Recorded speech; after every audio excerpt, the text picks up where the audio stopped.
Hello, everyone. For all you old guys that remember me, hello. For the new ones, my name is Grant Peeling. I'm supervisor for the program for the province, one of them. If you have need any assistance or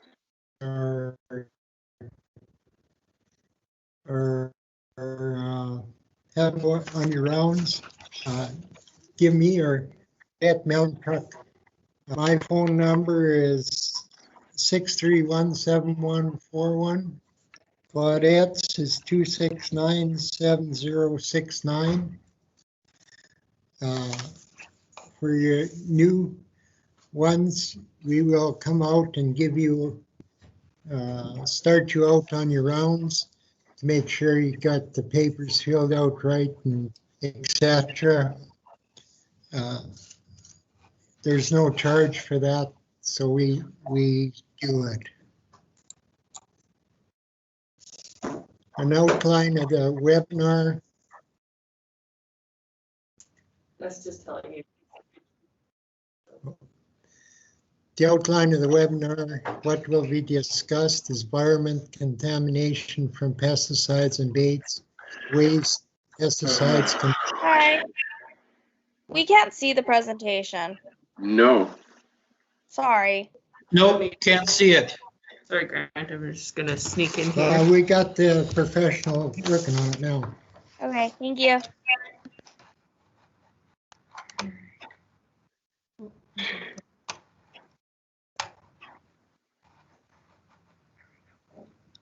It's all new to me too. I haven't got a clue what she's doing, so. Let's see. Why do we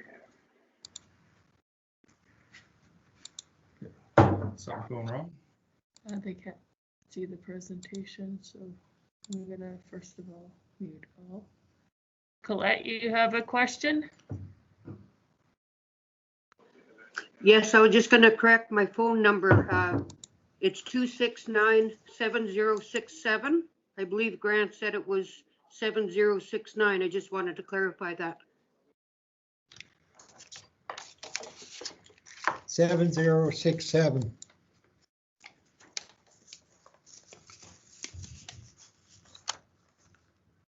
This one? PowerPoint slide, yep.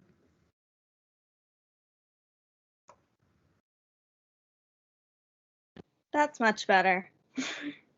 You can see it now? Yeah. I can see it, yes.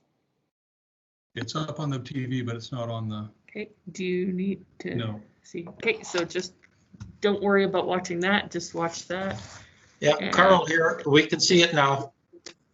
Okay, and can you see Grant? I can't see, do I need to adjust the camera? I can't see what the camera's seeing. They should just be able to see the control. It shows it a little, but as long as they can see the presentation, we're good. We're all good now? We are good to go. Some of the things to remember about the environment is the spread of disease when you're going around, like clubroot, cleaning vehicles on a farmyard, because anything that's left behind by you is kind of pollution of some kind. So always remember to not leave anything behind that you took. We have pretty much an impact on the environment in all that we do. The environment consists of air, water, ground, soil. It's all in with the environment. That's a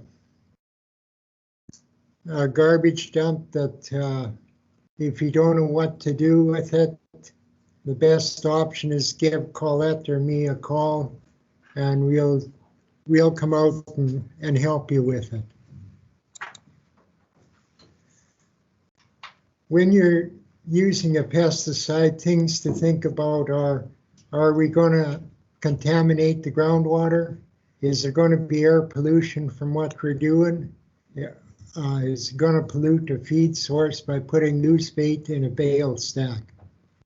Loose bait in a bale stack can be moved. The rats will move it into one pile in one bale, and with livestock, one cow can get the whole bunch. If using block bait tied down, that can't happen. That's another one that it's hard to know what to do in that. That is a pile of used beehives, the things from it, and just an ideal place for the rats to get going in it. And it's hard to imagine what to do with something like that. Contamination is putting loose bait in a grain bin without controlling access. Examples: throwing it in a grain bin without bait stations, putting pelleted bait in a bale stack that can be moved and stored in one place by rodents. Contamination bale movement should be restricted by a bait station or block bait being tied down with a wire or nailed to a board. Another way to cause contamination is putting bait close to a water source, especially bait with a long life. That is a bait thrown into a grain bin that's just loose on the top. So when the guy takes the grain out, the bait goes with the grain, and the red square shows you some of the bait that's just thrown in the granary.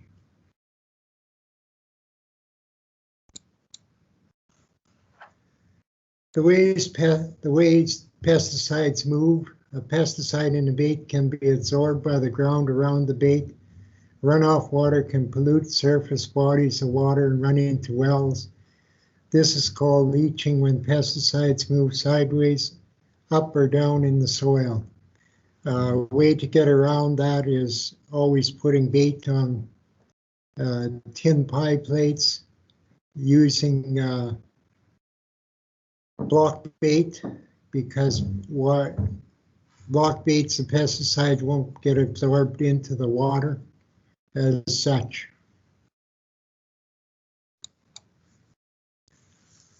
Secondary poisoning is a real concern.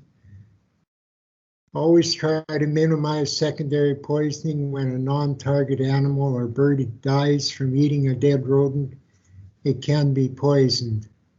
It means the removal of dead rodents as much as possible is very important. That's a dead rat in a bait station. You don't want to leave it there, you want to move it. Remove them from as much as possible and bury them.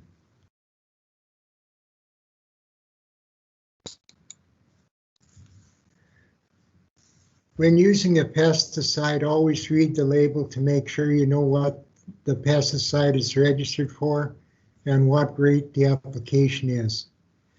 You always need to use a pesticide or rodenticide that is registered for that use. If the use is not on the label, do not use it. Double check a pesticide use online or with crop protection guide. There's many ways you can check how to use different pesticides from the computer, from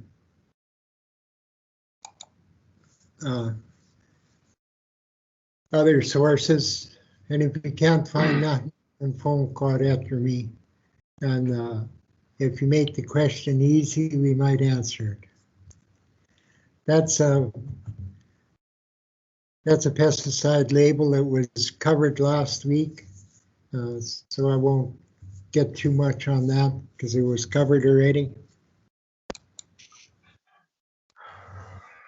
LD 50 is of a pesticide is a dose of a substance that's legal in 50% of the animals in a test group within a certain period. The LC 50 is a concentration of a chemical in air or water that can kill 50% of test animals with a single exposure. It's just things that you should know on each one, what that is. Pesticide movement. They all move one way or the other when you apply them. When applying a pesticide, the movement of a pesticide vapor in the air is known as spray drift. Spray drift can contaminate a nearby body of water. If it's an open body of water, drift can contaminate the water downstream.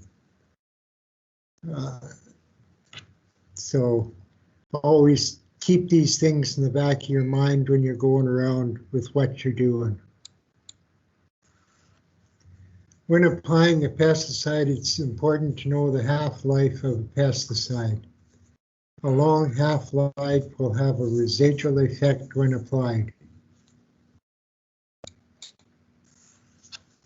The temperature can also play into the equation as you get more evaporation on a hot day than a cool day. The wind can also be a factor. If you apply a rate greater than recommended on the label, you can wind up with soil contamination, which can lead to poisoning of a non-target animal. And that can happen very well with products with a long half-life. Most of them are not used anymore, but there are some that have a real long half-life. The integrated pest control system consists of identifying the areas by inspection, identifying the food source, choose the bait with the food source in mind, choose placement of a bait, commence baiting.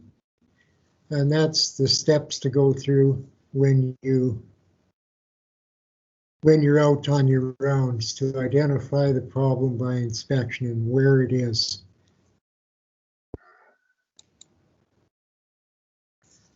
When rodent signs are found or rodents are seen, check the area for their food source, for moist conditions, and where to place the bait. The placement of bait is very important, for it must be placed close to the runs or paths as possible.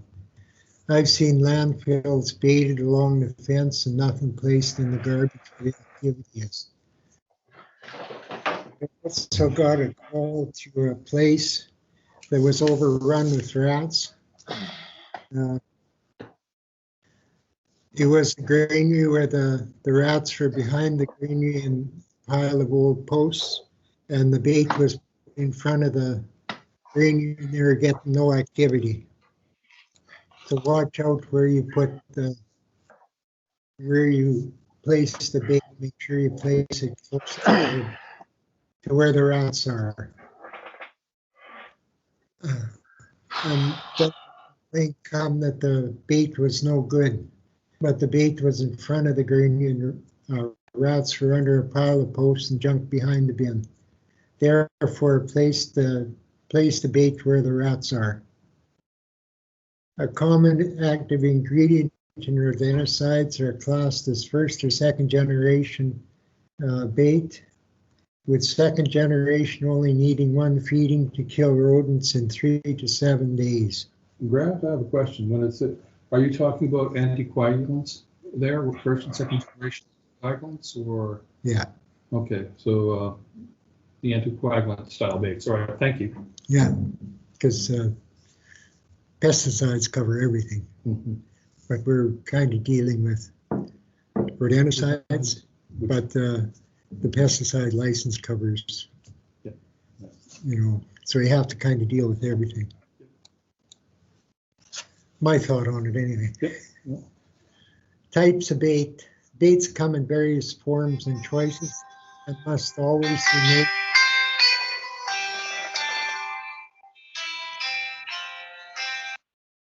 And we get folks to mute because we just heard someone's cell phone ringing. At least I think it was someone's cell phone ringing, or they're practicing their sitar, one of the two. One of the two. Baits come in various forms and choices and must be made with accordance with moisture conditions and food source. There are 6 basic types of bait. Meal and cereal baits are the most palatable, but they readily take on moisture.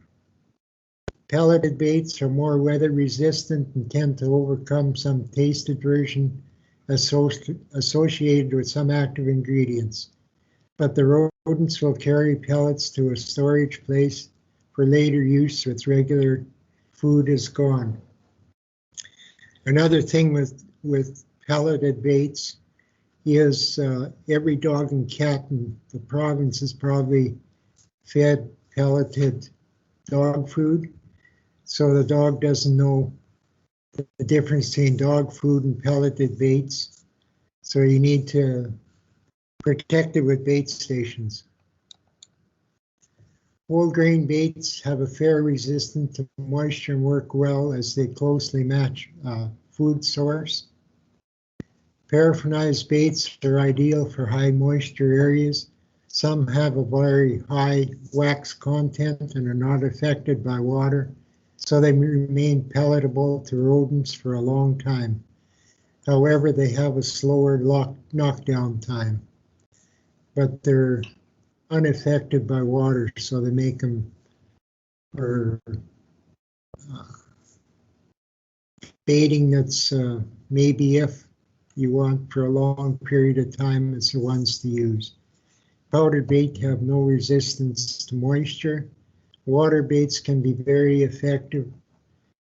Rodents take water from familiar sources before they will try dry food. And with water baits, you need to take the water from the source that the rats are drinking from. You'll have a lot better success. If you take water from town, which is mostly got chlorine in, it's a different taste for the rodents, and they don't like it. Remember to keep bait fresh. Since rodents are finicky, they will not take moldy, rancid, contaminated, or especially insect-ridden baits. Even though the same active ingredient is found in more than one brand, at each site, rodents prefer some products over others based on what the food source is. Prime example of that, I've been in it for a long time. In the north, where the protein content is less than wheat, there was an old product, bromidilone baits that had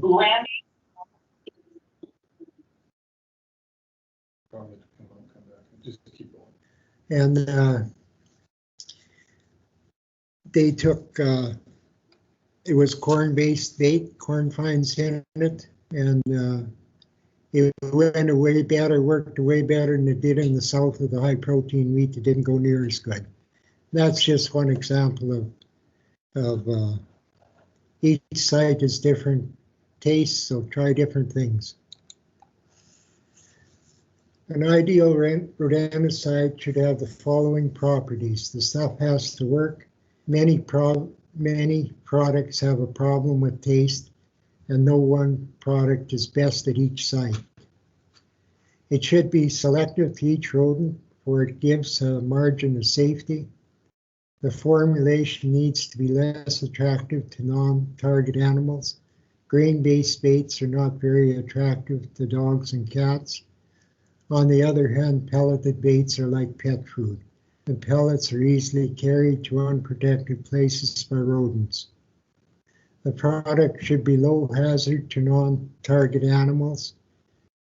Ideally, there should be no resistance to the product, but in practice, rodents keep ahead of this one.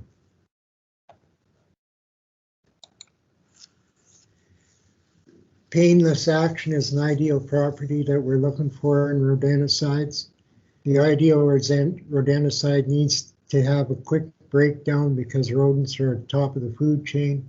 The length of time it takes for rodenticide to be broken down directly affects the length of time non-target animals need to be treated.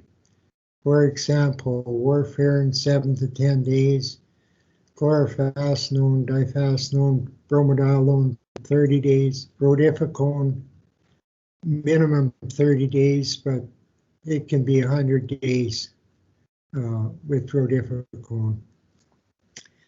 There should be no plant uptake, and there needs to be an antidote. The products must be economical to use. Any questions so far?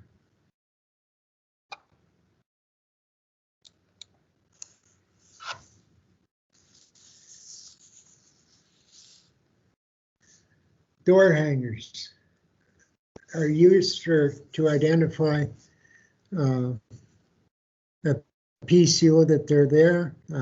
Should have a door hanger in your hand when you go to the door to introduce yourself. If nobody's home, leave the door hanger on the door with instructions. After you've inspected the place, if you have instructions, to write it down and leave it to them. It should have your name and address and phone number on. I have a stamper which I stamp with it because I'm too lazy to write my name on each one. There's hundreds of them in a year. The warning sign, this sign is to be placed on the outside of a building where you place the bait in, or wherever you place the bait. It should be on the entrance to that place. There should be on the outside of a building where the plate is placed, the name of the bait, the PCP number, the quantity needed to be filled out along with the PCO's officer's name and telephone number.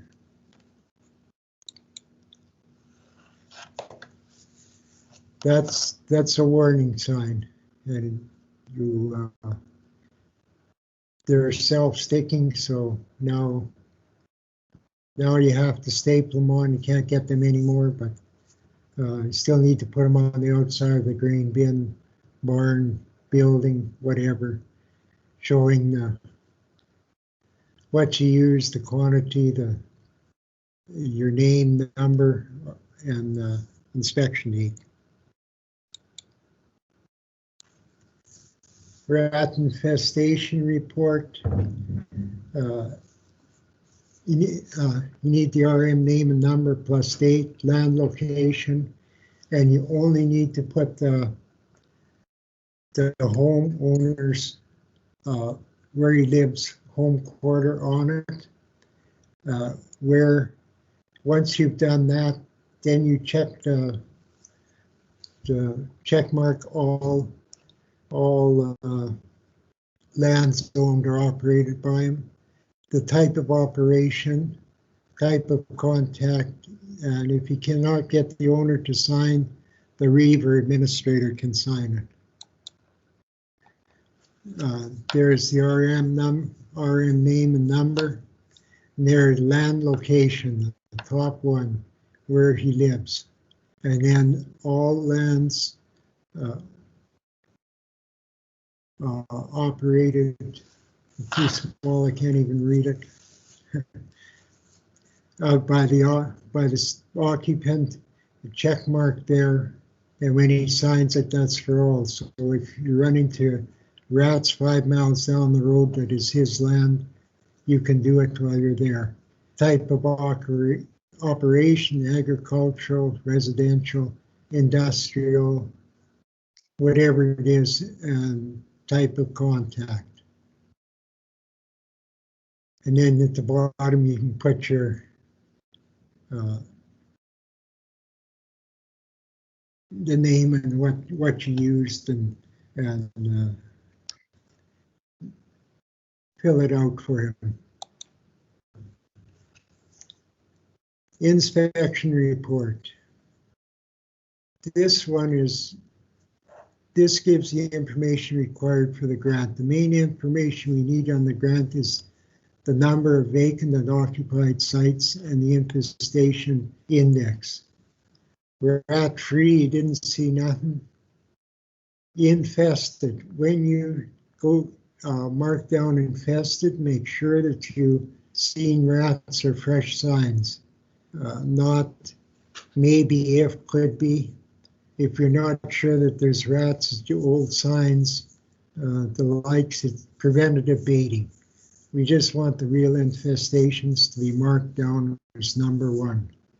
And that'll save a lot of headaches.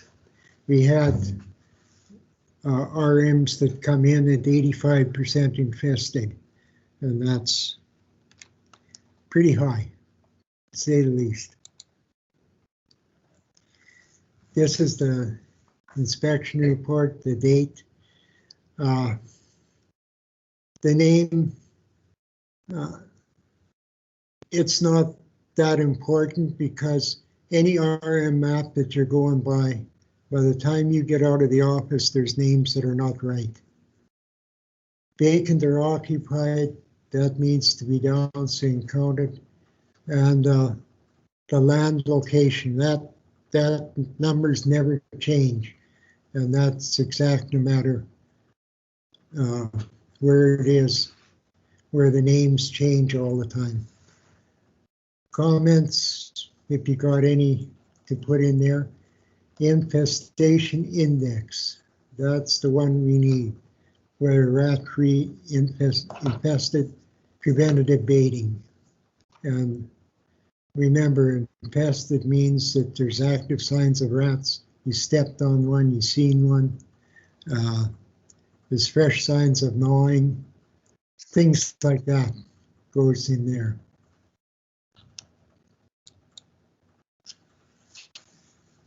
You need to fill out the RM name and number, your name and license number, and this is the claim form. Occupied sites, vacant sites, total active infestations.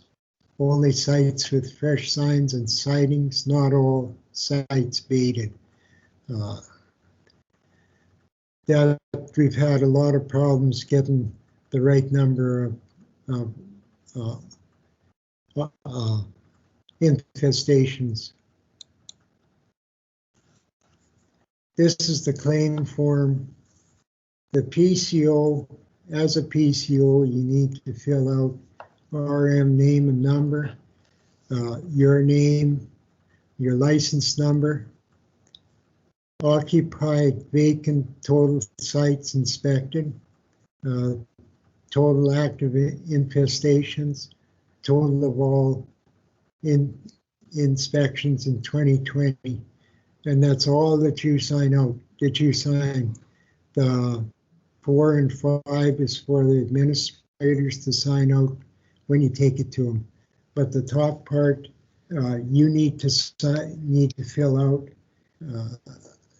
because if you take your sheets to the administrator, it comes back with a bunch of mistakes. It's not filled out because they don't know what you're doing. So it's just better off you fill that out and go from there. That's a tier 1 bait station. It has a cement block in the bottom. It's legal inside, outside, wherever you want to put them. 4 PCOs around. Those are the ones to use all over. This is a protective one. There's other ones that are tier 1 too, but them are the kind to use. There's ones without the cement block that are not tier 1, but they're for indoor use only. So these ones can be used indoors, outdoors, whatever. They're a much better one to go with.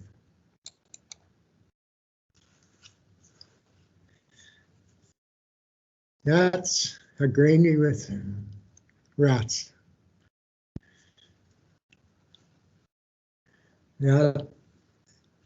had quite a number of rats. It took 2 pails of Resolve and half a pail of contract block to smarten them up. That happens to be one of mine.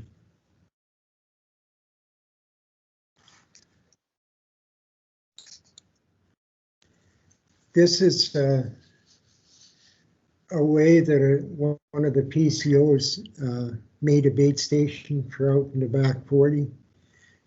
Tied weather block through the bottom of a pellet, covered it with plywood, and laid it up against the greenery. Just for your information. This is weather block that was tied on to a 204 with first strike nailed to it and slid under a greenery. To just different ways of doing it.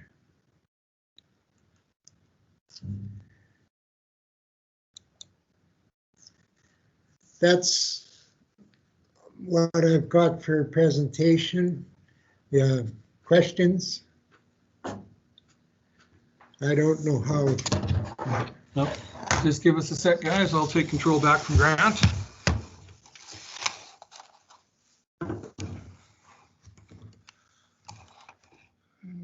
Okay. Where are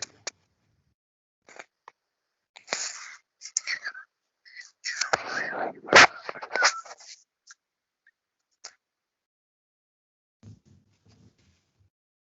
Okay, we got several questions.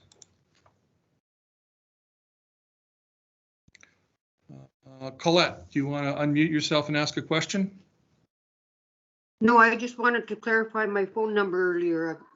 That was the only thing I wanted to do. Okay, then click that little hand and let's see if I can do it. Where are you? Okay. Carl Lynn. You had a question. Unmute yourself and ask a question. Yep. No, I had a question. The presentation wasn't coming up on my screen. It was on and then it went off. Okay. Yeah.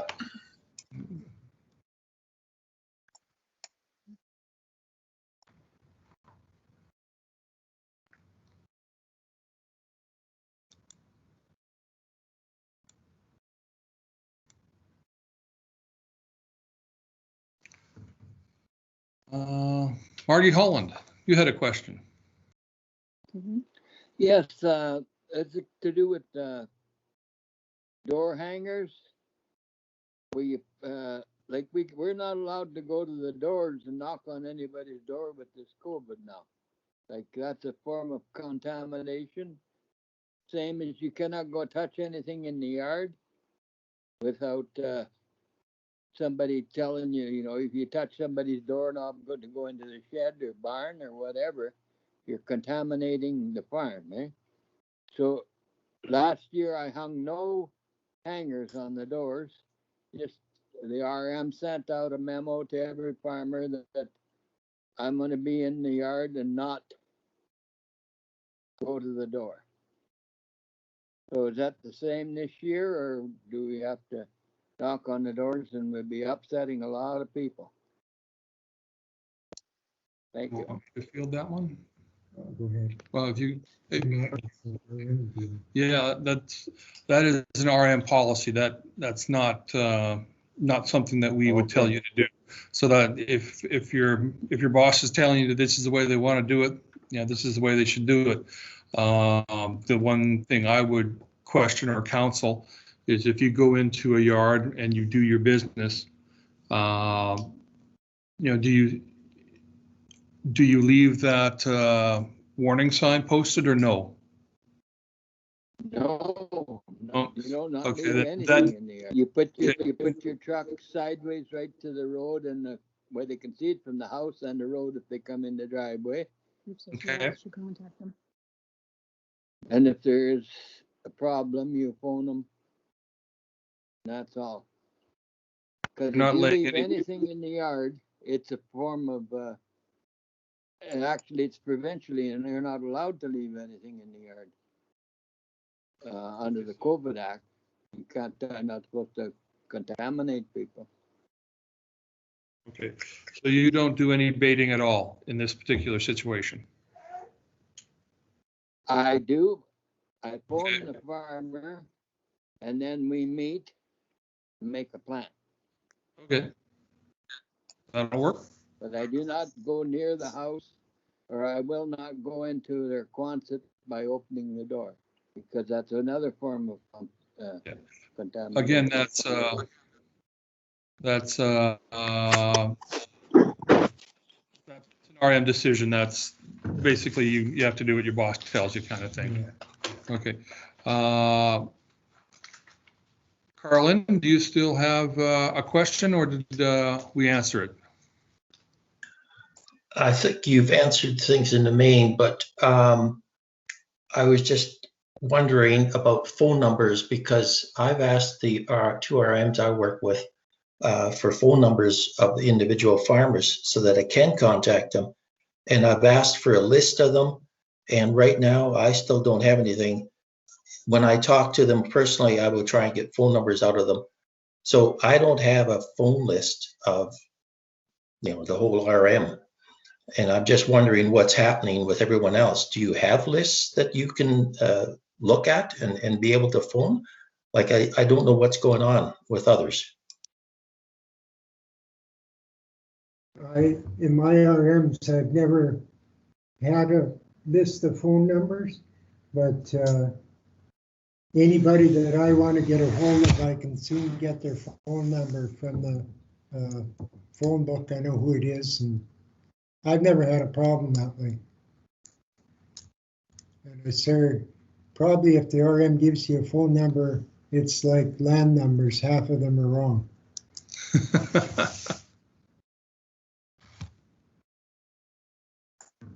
Chelsea, can you unmute yourself for a sec? I have a question for you. Yeah, I can. Perfect. Have you taken attendance for the session yet? Yes, we have.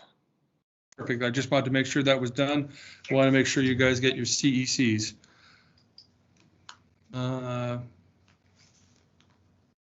Okay. Any more questions for Grant? Oh, we have another one. I see it. Just give me a quick sec. Go ahead. It's listed as Margie Holland, but it should be Vernon Holland for the credits. Okay.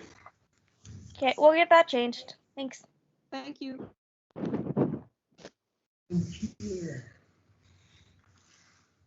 Carmen, mute yourself and ask the question. Hi, I was just kind of curious about Strict 9. I had a lot of people in the RM of Marquis inquiring about what they can use to take care of gophers. Is there anything that's coming out that's going to be a replacement for that, or just stay communicating with my RM in regards to that, or? That's a question for me, not really for Grant, so I'm going to pirate it from the session here. In theory, 2021 is the last year of manufacture. 2022 is the last year, March 2022 is the last year of sale, where the RM can sell it to a producer. And March 2023 is the last year where a producer can use it. The federal government is kind of busy right now with COVID, so they're not really all that fond of us back a bit. We've asked for an extension of those deadlines based on the extenuating circumstances we find ourselves in. We have filed a notice of objection with the PMRA regarding the Strict 9 decision. Basically, we're saying we don't agree with your science. The science that we have says this. You guys have made a emotional decision. Paraphrasing, of course. So it will be going through a review. I don't think that will change the dates to any degree. Our argument, previous argument, may. Do I expect it to change? No. Maybe 1 to 3% of these things get changed. We are There was some interesting work that was done out of Montana State. We want to bring that up and run a trial for that this year. And hopefully it's a product, it's an existing product. The issue with that particular product was bait avoidance, bait shyness, basically due to the fact that it was not very palatable.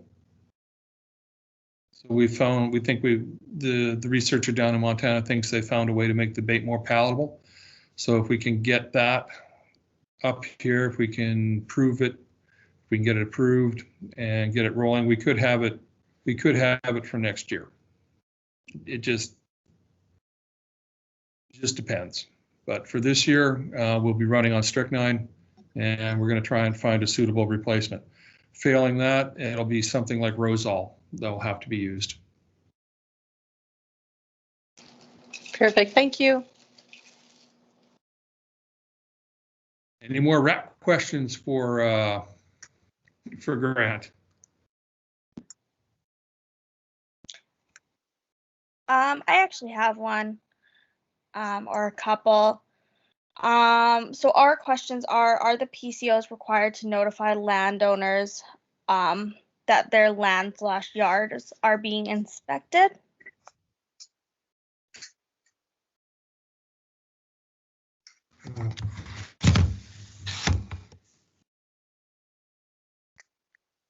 If you find rats on a farmer's land, it's the best policy to inform them, yes. Is it required? Under the federal statutes, it's still the best option to inform the farmer that he's got rats and to make a plan to get rid of them. So, yes. Perfect, thank you. So what happens if a biosecurity sign is placed near a barn? How should a PCO proceed with biosecurity in these cases? Where there's a biosecurity, you need to phone the place. Like I'm thinking a pig barn right now. Have them what they require, suit up accordingly, and do an inspection with them. At no time do you go inside a building without their permission, and you don't go around the building on their property without them present. Perfect, that's great. And what form of bait, liquid or solid, has the most risk of environmental contamination? Can't think of the name. Well, is that one of the Yeah, powder. Phos, no. Well, it really all depends on what you're targeting and how you're using it. We've had issues with Rosol in the past for gophers in particular because it takes more than one feed with first generation anticoagulants. So a compromised prey coming for a second or third feeding is probably less likely to avoid a predator, and that can lead to a secondary poisoning. So we've had some issues like that, and we've had issues like that with owls and raptors and things of that nature, badgers, weasels as well.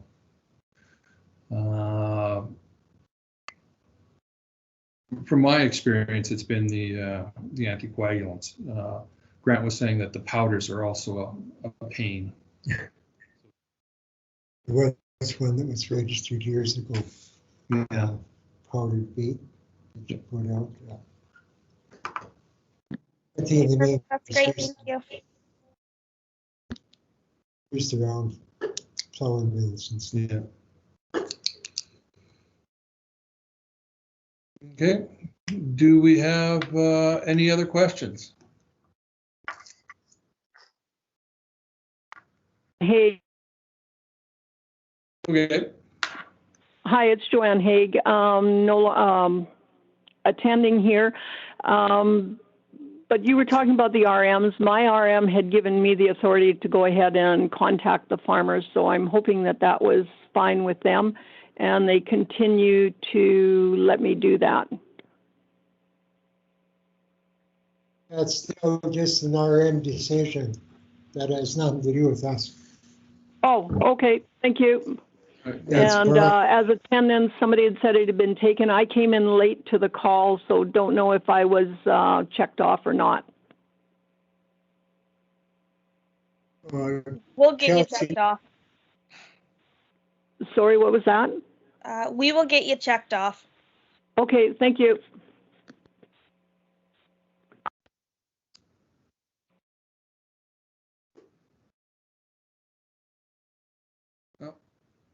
Hearing nothing but crickets, this is your first call. Any other questions for Grant? Just wondering if the webinar is going to be available. Yes, we are recording it, and it will be available once we get through the final session, which is next Monday. Oh, okay, thank you.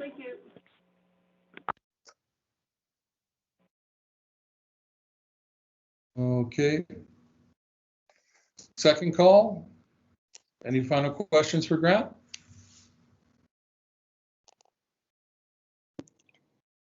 Us as the PHOs just want to thank Grant for his time doing this webinar. It's nice to get the training even if we can't be together.